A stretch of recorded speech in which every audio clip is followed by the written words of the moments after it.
And hello, ladies and gentlemen. I'm Bob Keyser. This is the Son of Man Urantia Project. Today's episode is Chapter 62, Jesus' Betrayal and Arrest. After Jesus had finally woken up Peter, James, and John, he suggested that they all go to their tents and rest up for tomorrow's duties. But by this time, the three apostles were wide awake. They had been refreshed by their short naps, and besides, they were aroused by the arrival of two excited messengers who asked for David Zebedee and then quickly went looking for him when Peter told them where he was keeping watch. Although 8 of the apostles were sound asleep, the Greeks who were camped alongside of them were more afraid of trouble, so much so that they had posted a guard to raise the alarm in case of danger. When these two messengers hurried into camp, the Greek sentinel proceeded to wake up all of his fellow countrymen, who rushed out of their tents, dressed and fully armed.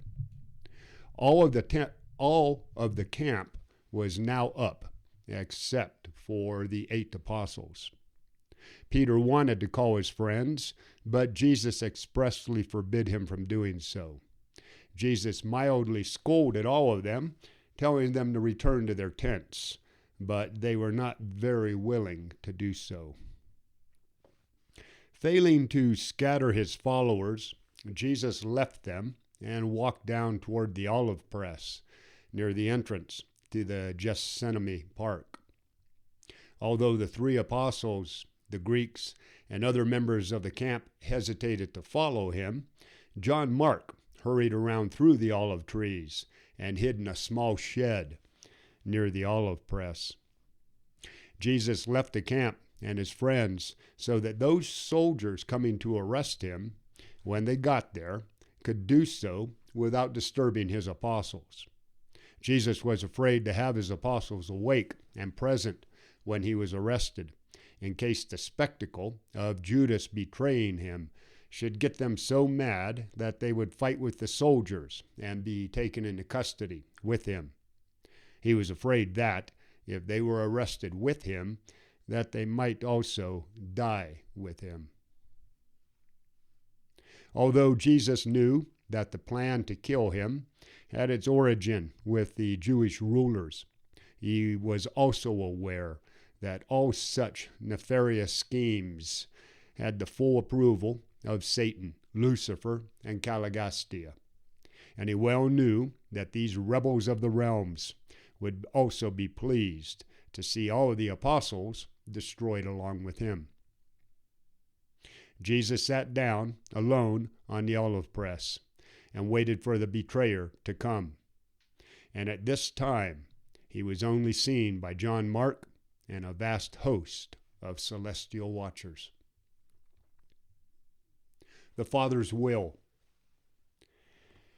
There is great danger in misunderstanding the meaning of numerous sayings and many events associated with the end of Jesus' life. Jesus' cruel treatment by ignorant servants and callous soldiers, his unfair trials, and the unfeeling attitude of the professed religious leaders must not be confused with the fact that Jesus, impatiently submitting to all of this suffering and humiliation, was truly doing the Father's will. It was, indeed and in truth, the will of the Father that his Son should fully drink the cup of mortal experience, from birth to death. But the Father in heaven had nothing whatever to do with instigating the barbarous behavior of those supposedly civilized human beings who so brutally tortured Jesus, and so horribly heaped successive indignities on his non-resisting self. These inhuman and shocking experiences that Jesus was called on to endure in the final hours of his mortal life were not in any sense part of the divine will of the Father, which his human nature had so triumphantly pledged to carry out the final surrender of man to God, as shown in his threefold prayer in the garden while his weary apostles slept. The Father in heaven wanted the Son to finish his earth life naturally, just like all other mortals must finish their lives on earth. Ordinary men and women cannot expect to have their last hours on earth and the interrupting episode of death made easy by a special dispensation. Accordingly, Jesus elected to lay down his life in a manner that was keeping with the outworking of natural events, and he steadfastly refused to remove himself from the cruel clutches of a wicked conspiracy of inhuman events that swept on with horrible certainty toward his unbelievable humiliation and disgraceful death.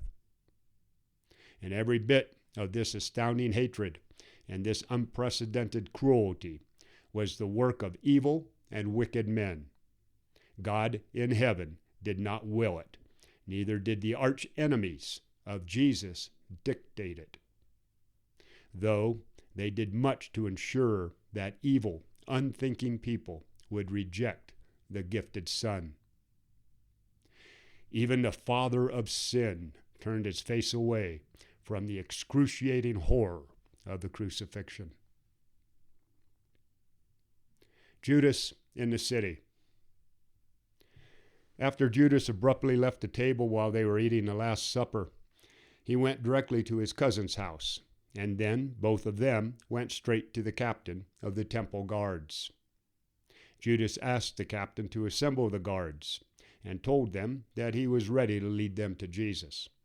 Since Judas appeared on the scene a little before he was expected, there was a delay in getting started for the mark home, where Judas expected to find Jesus still visiting with the apostles. Jesus and the 11 had left the Elijah Mark's home a full 15 minutes before the betrayer and the guards showed up. By the time the guards reached the Mark home, Jesus and the 11 were well outside the walls of the city and on their way to the Olivet camp. Judas was troubled by his failure to find Jesus at the Mark house, where he would have been in the company of only 11 men, and just 2 of them armed. He knew that in the afternoon, when they had left the camp, only Simon Peter and Simon Zelotes were carrying swords. Judas had hoped to take Jesus when the city was quiet and when there was little chance of resistance. The betrayer feared that if he waited for them to return to their camp, more than 60 devoted disciples would be there, and he also knew that Simon Zelotes had an ample store of arms for them.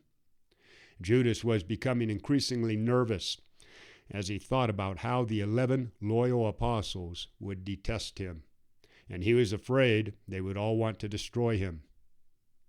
Judas was not only disloyal, but at heart, he was a real coward. When they failed to find Jesus in the upper chamber, Judas asked the captain of the guard to return to the temple. By this time, the Sanhedrin and others had begun to gather at the high priest's home before receiving Jesus, seeing that their bargain with the traitor called for Jesus' arrest by midnight of that day.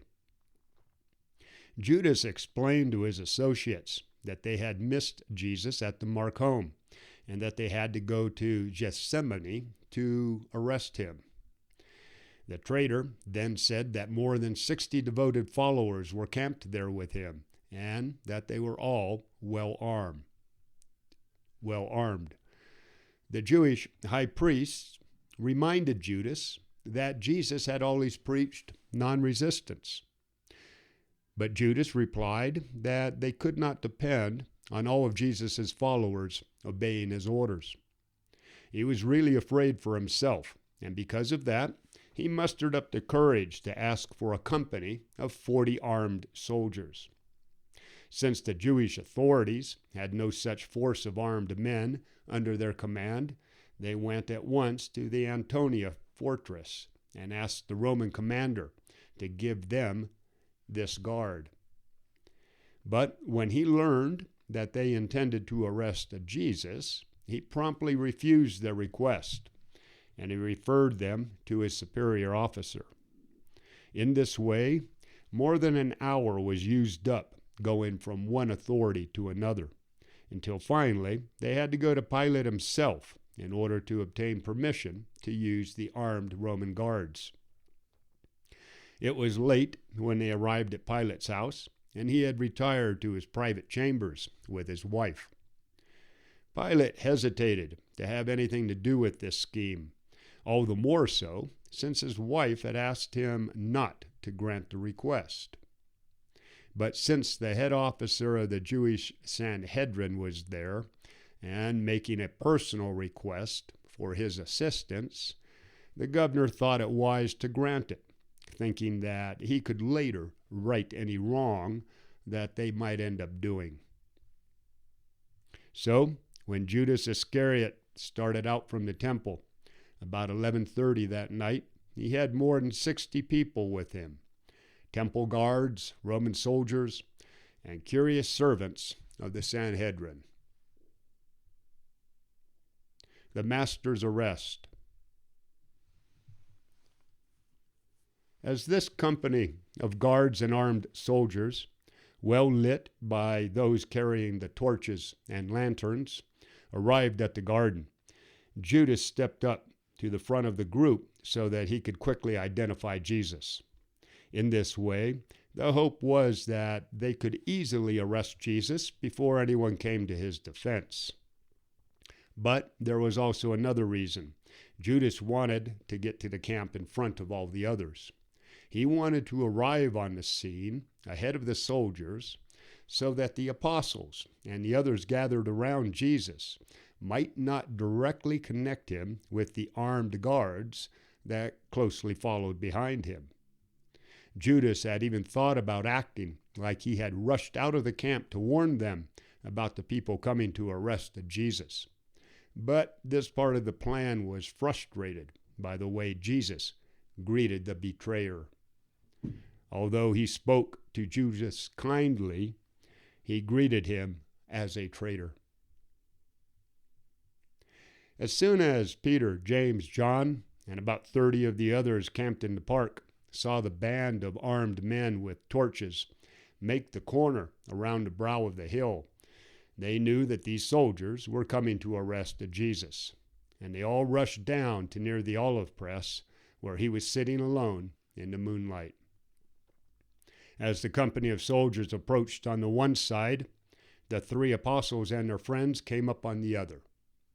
As Judas strode forward to identify the master, there the 2 groups stood, motionless, with Jesus between them, and Judas ready to place his traitorous kiss on Jesus' forehead. It had been the betrayer's hope that he could, after leading the guards to the park, simply point Jesus out to the soldiers, or at most carry out his promise to greet Jesus with a kiss, and then quickly leave the area.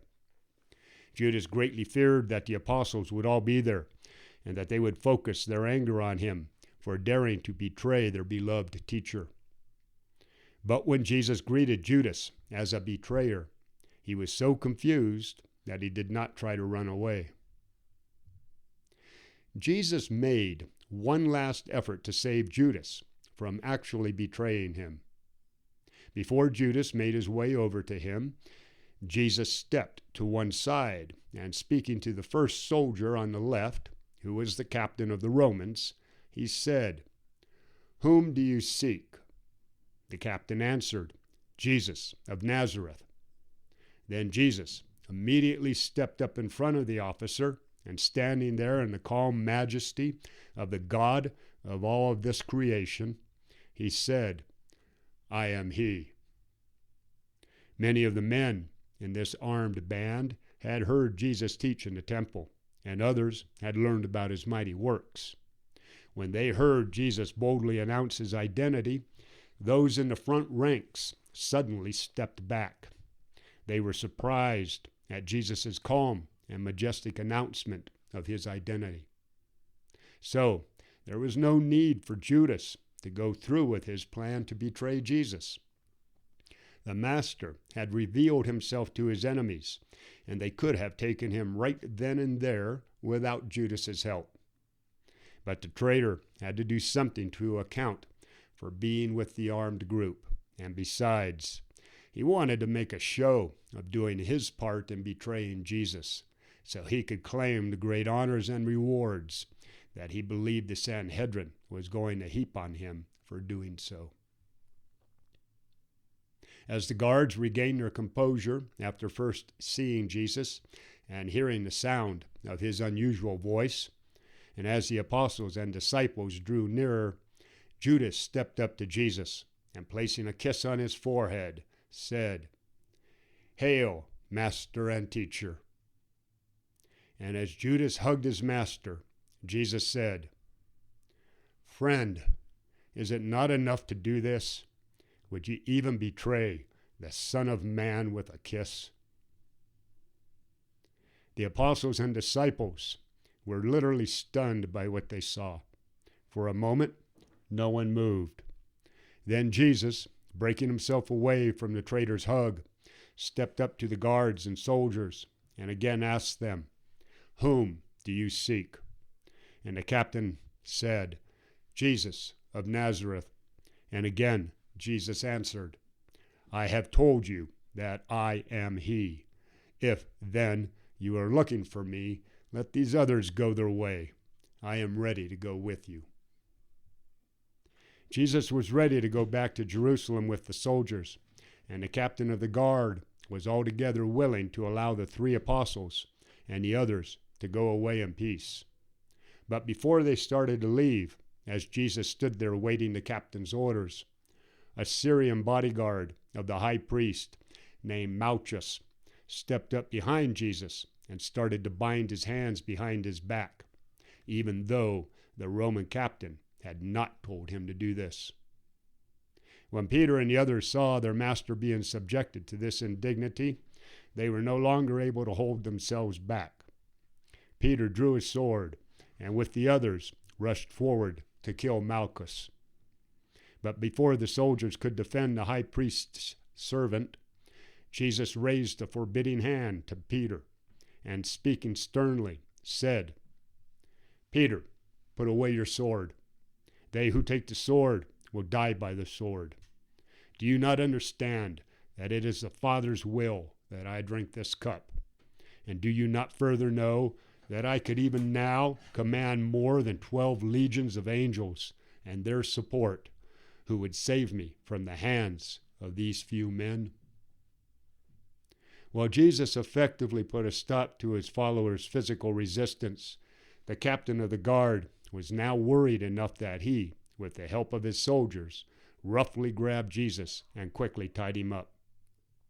And as he bound his hands with heavy cord, Jesus said, "Why do you come out against me with swords and with spears, like you were arresting a robber? I was with you daily in the temple, publicly teaching the people, and you made no effort to take me." After Jesus had been bound, the captain, afraid that the people supporting Jesus might try to rescue him, ordered them seized. But the soldiers were not quick enough, because having overheard the captain's orders to arrest them, Jesus' followers quickly ran away back into the ravine. All this time, John Mark had stayed hidden in the nearby shed. When the guards started to go back to Jerusalem with Jesus, John Mark tried to sneak out of the shed in order to catch up with the apostles and disciples who were running away. But just as he left the shed, one of the last of the returning soldiers who had been chasing the disciples was passing nearby and started chasing after John Mark, almost catching him.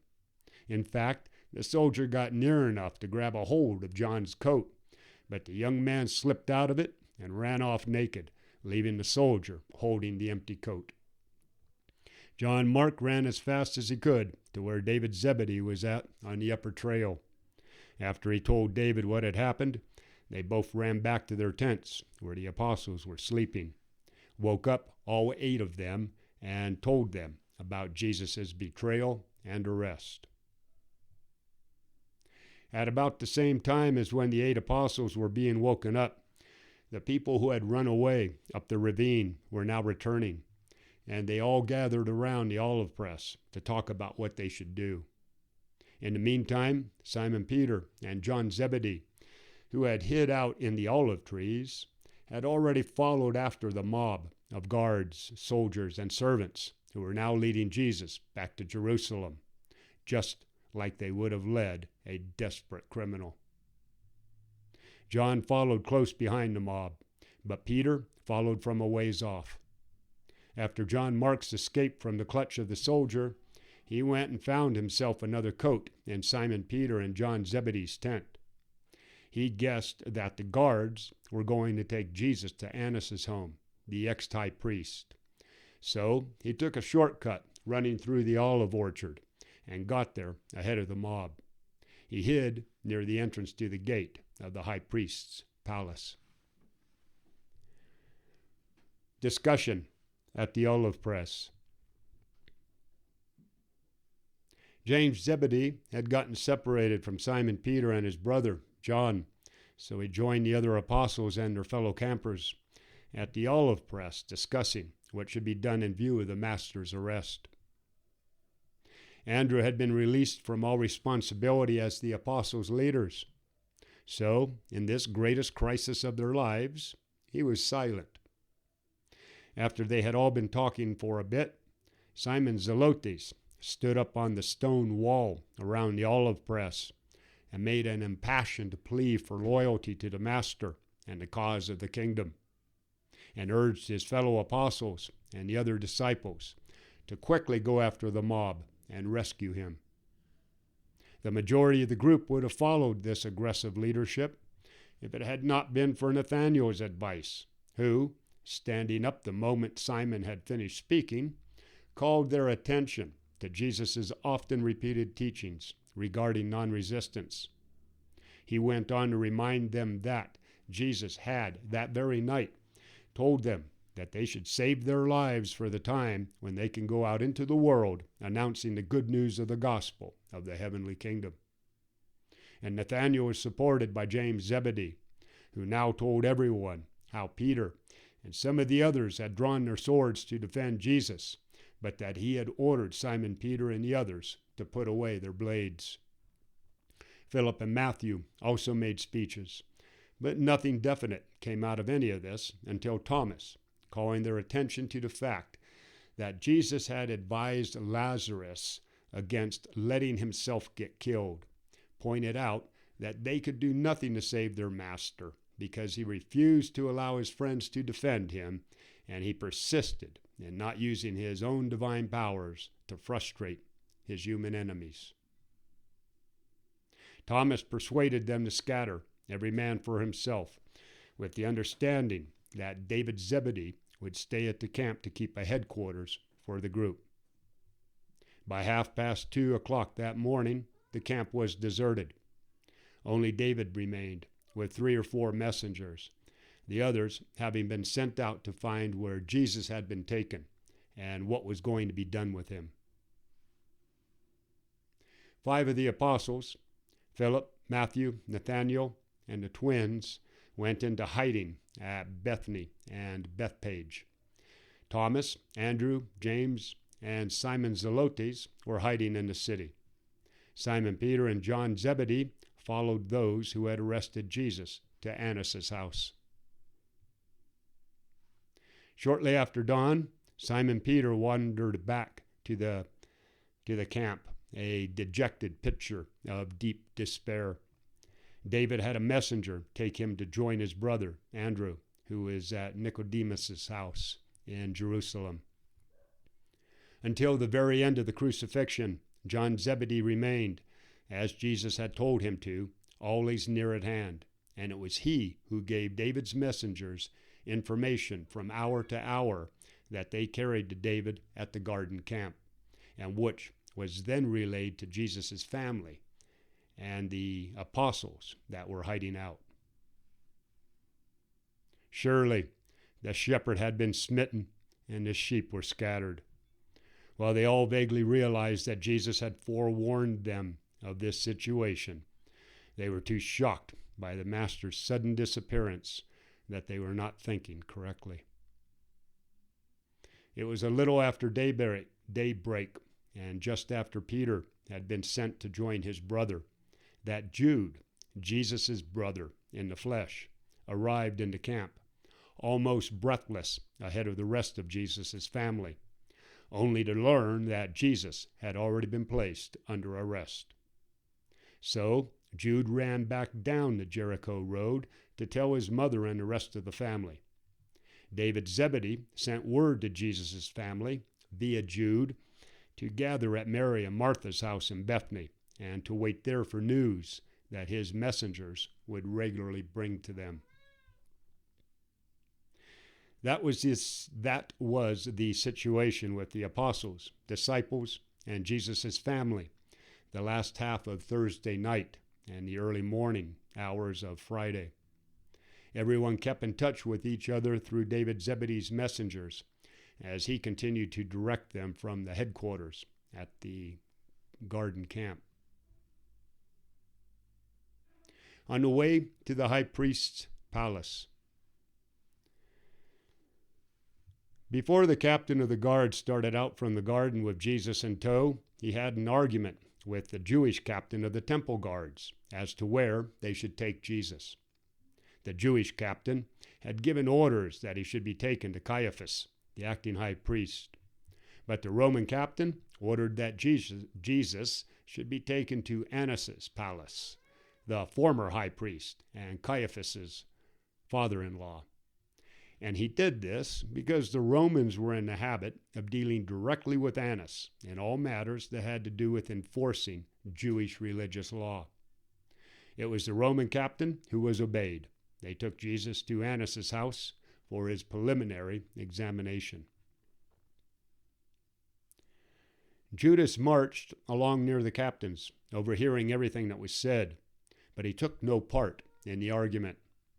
Neither the Jewish captain nor the Roman officer would so much as speak to the betrayer. They held him in such contempt. About this time, John Zebedee, remembering his master's orders to always stay near at hand, hurried up to be close by Jesus as he was marched along between the two captains. The Jewish commander of the temple guards, seeing John come up alongside Jesus, told his assistant, "Take that man and bind him. He is one of this fellow's followers." But when the Roman captain heard this, and looking around saw John, he ordered the apostle to come over by him, and he said no man should molest him. Then the Roman captain said to the Jewish captain, "This man is neither a coward or a traitor. I saw him in the garden, and he did not draw a sword to resist us. He has the courage to come forward to be with his master, and no man will lay hands on him."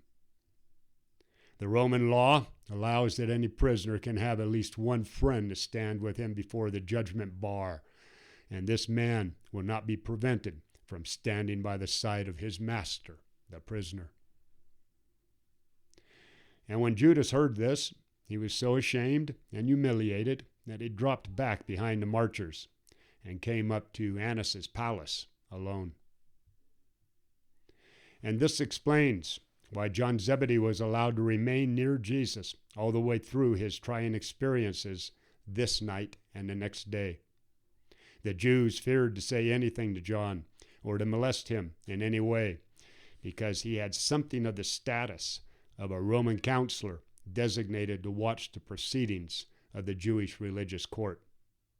John's privileged position was made all the more secure when, in turning Jesus over to the captain of the temple guards at Annas' palace, the Roman, addressing his assistant, said, "Go along with this prisoner and see that these Jews do not kill him without Pilate's consent, Watch that they do not assassinate him, and see that his friend, the Galilean, is allowed to stand by and watch everything that happens.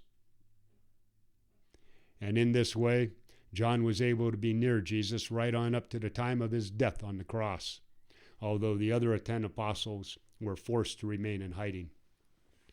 John was acting under Roman protection, and the Jews did not dare to molest him until after the Master's death. And all the way to Annas' palace, Jesus never said a word.